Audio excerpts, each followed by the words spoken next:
बिहार को विशेष राज्य के दर्जे को लेकर लगातार बिहार के दो सहयोगी दल है, जेडीयू और बीजेपी, दोनों नेताओं की तरफ से बयान भी आ रहे हैं।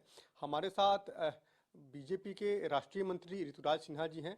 सर, लगातार जेडीयू के तमाम बड़े नेता बिहार को विशेष राज्य का दर्जा मिले, इसको लेकर डिमांड कर रहे हैं। क्या है सर, क्या चर्चा हो रही है बीजेपी में, क्या चर्चा है इसको लेकर? देखिए, कई बार राजनीति में पॉलिटिकल कंपल्शंस के कारण भी कई सारी चीजें बोलना पड़ता है, बोली जाती हैं। तो उस पे नहीं जाते हुए जो फैक्ट बेस्ड बात है वो ये है कि बिहार को पहले 32% शेयर ऑफ रेवेन्यू मिलता था। जो प्रधानमंत्री नरेंद्र मोदी जी की अगुवाई में जो सरकार बनी, उसने उसको बढ़ाकर 42% कर दिया। यानी कि हमारा जो शेयर ऑफ रेवेन्यू है आज 42% तक पहुंच चुका है। महाराष्ट्र जैसे राज्य को, जो जिसकी आबादी हमसे अधिक है, उसको 6% दिया, अधिक 6% इंक्रीज किया गया। बिहार को 10% यानी 10% इंक्रीज किया गया। बिहार को आज 4,80,000 करोड़ केंद्र से विभिन्न योजनाओं के तहत एक असिस्टेंस मिलता है। और ये जानना जरूरी होगा कि देश भर में बिहार सेकेंड हाईएस्ट सपोर्ट प्राप्त करता है केंद्र से। तो ये सारे तथ्य हैं। बाकी जो विशेष राज्य का दर्जा है उसको लेके जो चीजें हैं वो सब हम जानते ही हैं। वो चर्चा है, वो पॉलिटिकल चर्चा अलग है। और प्रधानमंत्री जी की जो डबल इंजन की सरकार हमारी चल रही है, जो नरेंद्र मोदी जी का फोकस है और जो सहयोग बिहार को मिल रहा है, वो सबके सामने है।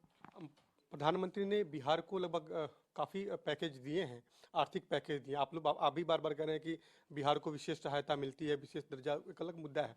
लेकिन लगातार जो जेडीयू के तमाम बड़े मुख्यमंत्री जी हों या तमाम जेडीयू के बड़े नेता हैं, ये बार बार कह रहे हैं कि अगर विशेष राज्य का दर्जा मिलेगा तो बिहार का विकास चौमुखी होगा, आर्थिक रूप से और समृद्ध होगा, उद्योग धंधे आएंगे, यहाँ पे लगेंगे, तमाम उद्यमी बिहार में आएंगे। तो आपको लगता है सर कि बिहार को विशेष पैकेज के साथ साथ दर्जा को लेकर भी जिस तरह से डिमांड हो रहा है, उस पर क्या कहेंगे?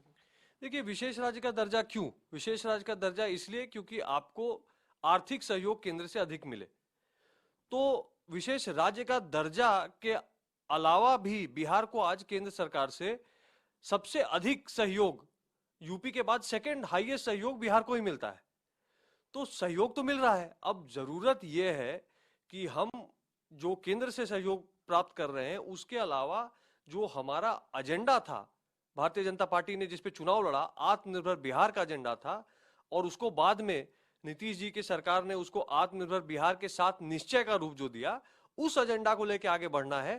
तभी विकास सही मायने में बिहार में एक बड़े रूप में हो पाएगा। लगता है सर कि डबल इंजन की सरकार है, काफी विकास हो रहे हैं बिहार में।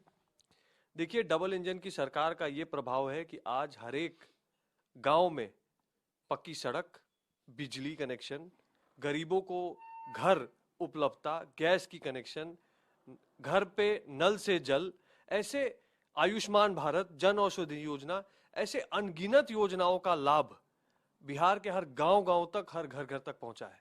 तो ये डबल इंजन की सरकार का ही तो प्रभाव है। प्रधानमंत्री ने कल फिर जनता को संबोधित किया, ओमिक्रॉन को लेकर भी चर्चाएं की और आने वाले समय में वैक्सीनेशन को लेकर भी चर्चा की। किस रूप में देख रहे हैं?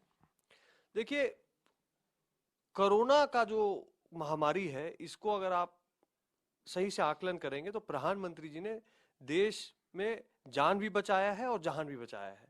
सही रूप से फर्स्ट और सेकंड वेव को टैकल करने के बाद अब देश प्रधानमंत्री जी के नेतृत्व में अगर कोई थर्ड वेव आता है तो उसकी भी पूरी तैयारी कर रहा है। और जैसा कल हमने देखा, बूस्टर डोज की भी बात आ गई है फ्रंटलाइन वर्कर के लिए, और जो हमारे सीनियर सिटीजन है 60 साल से ऊपर के लोग, उनके लिए भी।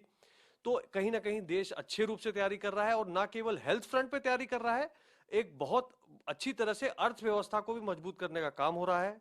और आप देखेंगे कि आने वाले समय में भारत विश्व भर की तुलना में सबसे मजबूती से जिस इकोनॉमी ने इस महामारी को टैकल किया है, हेल्थ वाइज भी और इकोनॉमी वाइज भी, उसमें भारत का नाम भी कहीं ना कहीं लिस्ट पे ऊपर आएगा। बिल्कुल। जो राष्ट्रीय मंत्री हैं ऋतुराज सिन्हा जी, ये लगातार दावा कर रहे हैं कि केंद्र की और बिहार की जो डबल इंजन की सरकार है, उससे बिहार में चौगुना विकास हो रहा है और तमाम प्रधानमंत्री नरेंद्र मोदी जी की नजर अब बिहार पर विशेष रूप से है। कैमरामैन राजू के साथ अवनीश कुमार।